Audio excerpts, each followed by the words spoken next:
Hello दोस्तों, मैं हूं अर्पित, आपका होस्ट और दोस्त। आज हम मुअम्मर गद्दाफ़ी की कहानी का पार्ट 2 कवर करने वाले हैं और जिस किसी ने पार्ट 1 नहीं देखा है वो मेरे चैनल पे अपलोडेड है, आप जाकर देख सकते हैं। तो चलिए शुरू करते हैं एक रिकैप के साथ। 1960 के लीबिया में बाहर से सब कुछ स्टेबल लगता था, लेकिन अंदर ही अंदर बहुत गुस्सा जमा हो रहा था।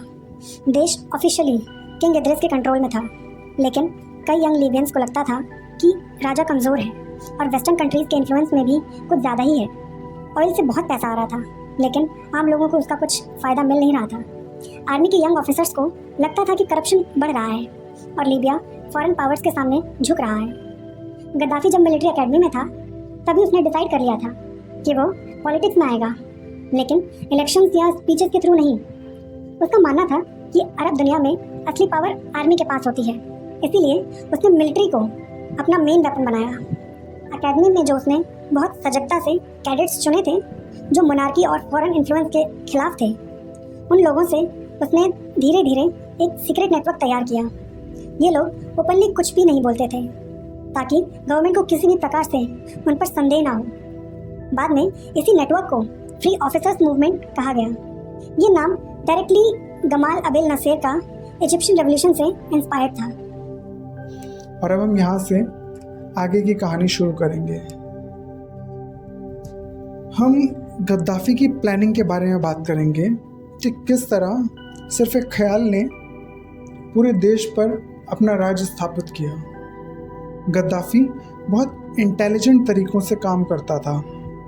वो हाई रैंकिंग जनरल्स को अपने प्लान में इंक्लूड नहीं करता था, क्योंकि उनमें से कई लोग किंग के लॉयल थे। उसने मोस्टली यंग ऑफिसर्स को चुना था जो एम्बिशियस थे और बदलाव चाहते थे। ये लोग आर्मी के अलग अलग डिपार्टमेंट्स में काम करते थे, जैसे कि कम्युनिकेशंस, टैंक्स, एयरफोर्स और इन्फेंट्री। इससे तख्ता पलट के वक्त उनके पास हर इम्पोर्टेंट जगह पर कंट्रोल हो सकता था। 1960 के अंत तक गद्दाफ़ी सीक्रेटली तख्ता पलट की प्लानिंग कर रहा था। मीटिंग्स बहुत गोपनीय तरीक़ों से होती थी, कभी मिलिट्री बैरक्स में, कभी प्राइवेट रूम्स में। मेंबर्स को भी पूरा प्लान एक साथ नहीं बताया जाता था, ताकि अगर कोई पकड़ा जाए तो पूरा नेटवर्क एक्सपोज ना हो। सबसे इम्पॉर्टेंट चीज़ टाइमिंग थी यहाँ पर, इसीलिए 1969 का समय चुना गया था, जब किंग इद्रिस ट्रीटमेंट के लिए देश के बाहर गया हुआ था।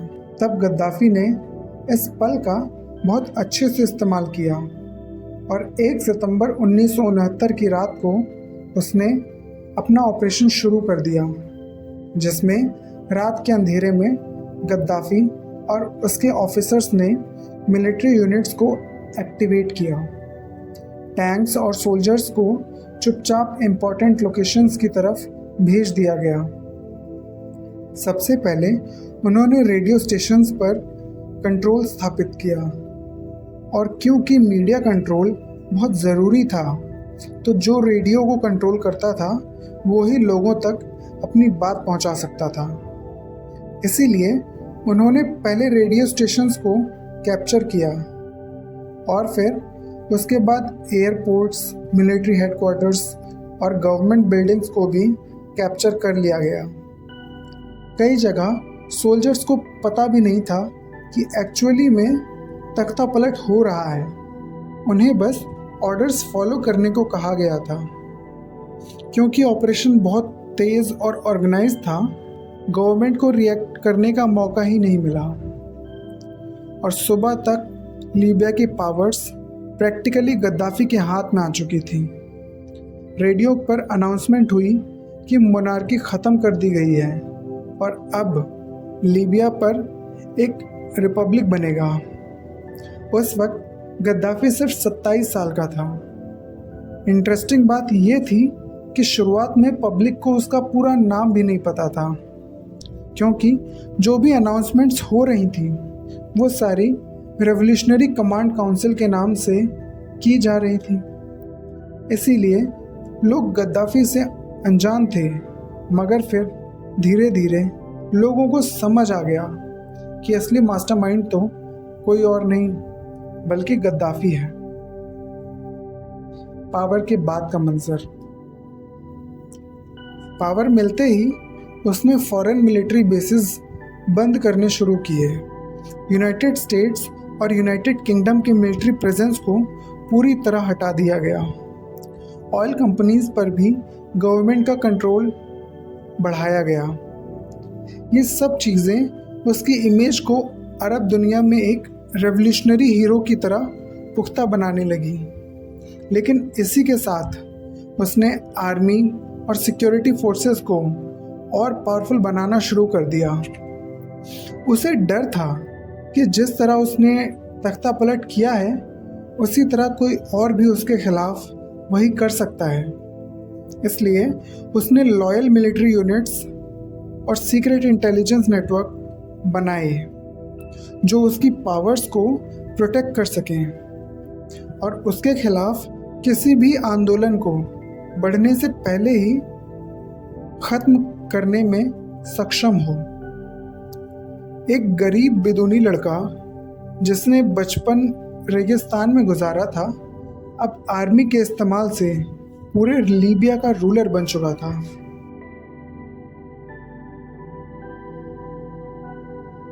और बात करें कि पावर में आने के बाद गद्दाफी ने कौन कौन से बड़े फैसले लिए, तो उनमें से 1969 में पावर हासिल करने के तुरंत बाद गद्दाफी ने सबसे पहला फोकस फॉरेन इन्फ्लुएंस को ख़त्म करने पर किया।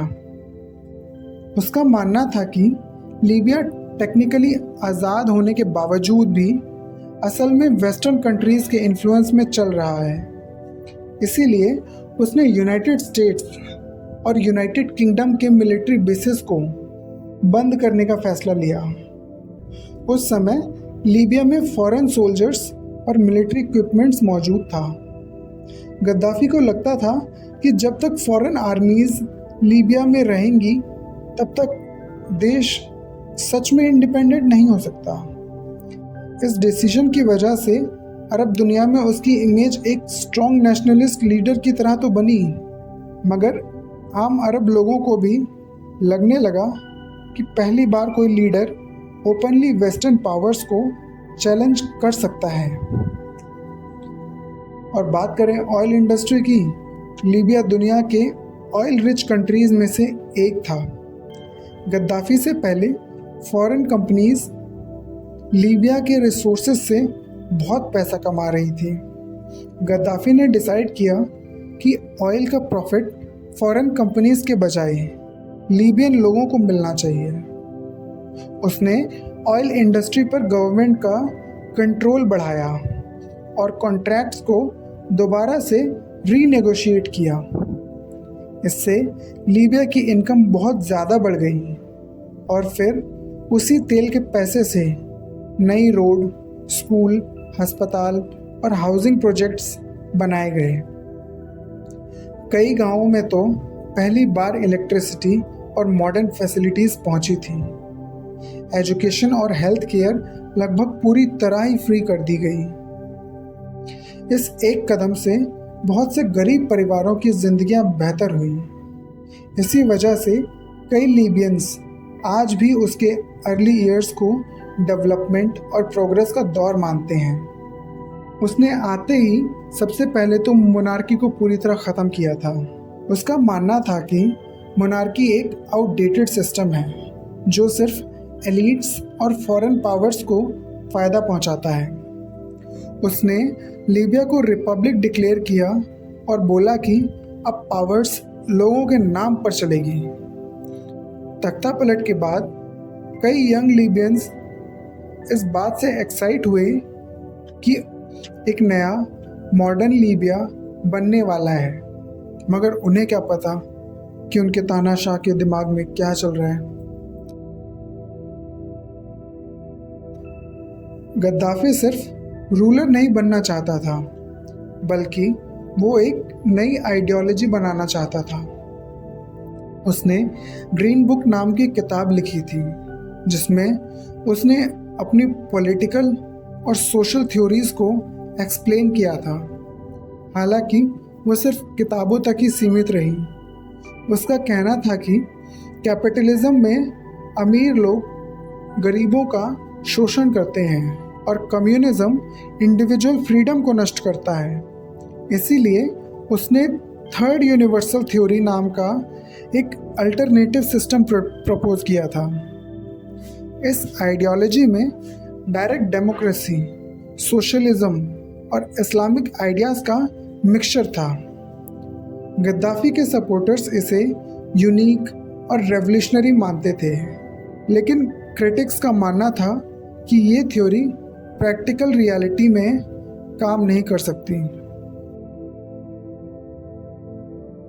1977 में गद्दाफी ने लीबिया को जमाहिरिया डिक्लेयर किया था। इसका मतलब था स्टेट ऑफ मासेस।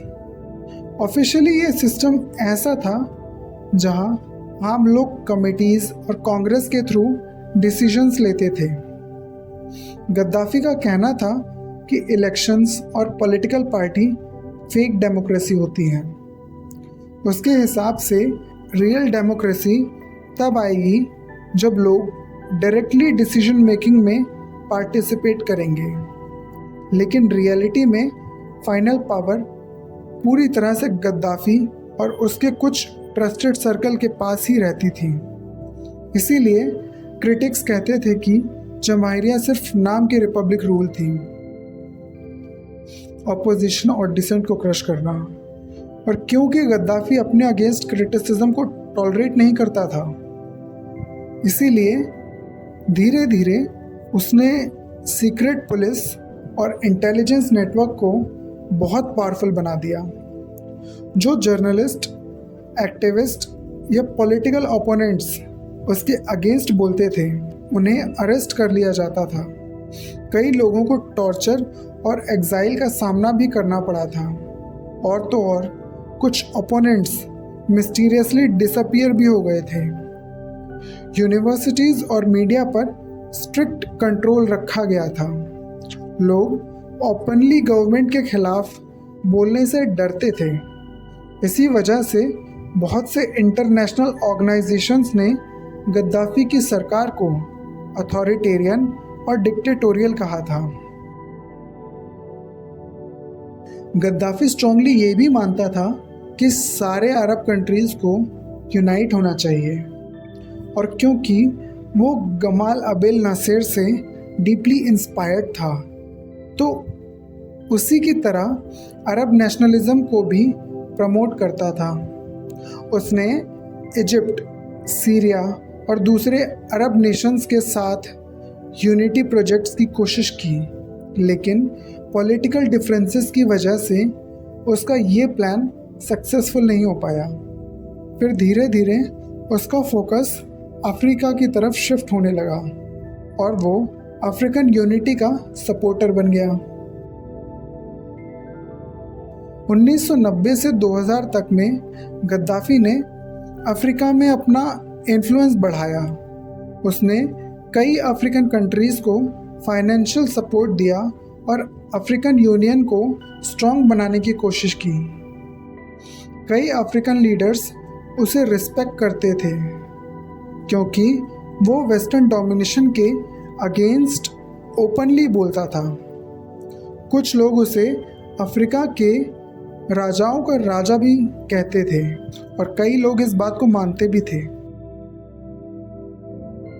गद्दाफी ने दुनिया भर की कई रेवोल्यूशनरी और मिलिटेंट ग्रुप्स को सपोर्ट दिया। उसका मानना था कि वो ऑप्रेस्ड लोगों की मदद कर रहा है जो पावरफुल गवर्नमेंट्स के अगेंस्ट लड़ रहे हैं, लेकिन वेस्टर्न कंट्रीज़ ने इस सपोर्ट को टेररिज्म से लिंक कर दिया। इसी वजह से लीबिया और यूनाइटेड स्टेट्स के रिलेशंस बहुत ख़राब हो गए। और बात करें 1988 में लॉकरबी बॉम्बिंग्स की, तो 1988 में जो लॉकरबी बॉम्बिंग हुआ था जिसमें एक पैसेंजर प्लेन को ब्लास्ट कर दिया गया था, उसमें वेस्टर्न कंट्रीज़ ने लीबिया पर इस घटना में सीधे तौर से शामिल होने का आरोप भी लगाया था। इसके बाद लीबिया पर हैवी इंटरनेशनल सैंक्शंस लग गए, इकॉनमी कमज़ोर होने लगी, इंपोर्ट्स मुश्किल हो गए और लीबिया इंटरनेशनली आइसोलेट होने लगा था। कई सालों तक लीबिया दुनिया के पॉलिटिकल सिस्टम्स में एक आइसोलेटेड कंट्री बनकर जी रहा था।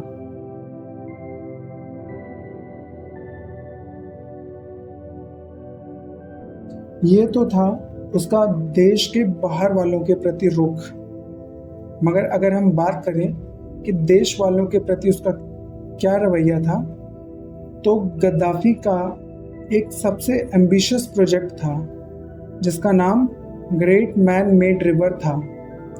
ये एक मैसिव इंजीनियरिंग प्रोजेक्ट था जिसका गोल था डेजर्ट के नीचे के अंडरग्राउंड वाटर को सिटीज़ और फार्म्स तक पहुंचाना। पाइपलाइंस और वाटर सिस्टम की मदद से पानी को लॉन्ग डिस्टेंस तक लाया गया। गद्दाफी इसे दुनिया का 8वां अजूबा कहता था। इस प्रोजेक्ट ने लीबिया के कई इलाकों में पानी की पूर्ति को और सशक्त बनाया था। Thanks for watching guys. इसका पार्ट 3 मैं जल्दी ही अपलोड करने वाला हूँ। आई होप आपको पसंद आएगा।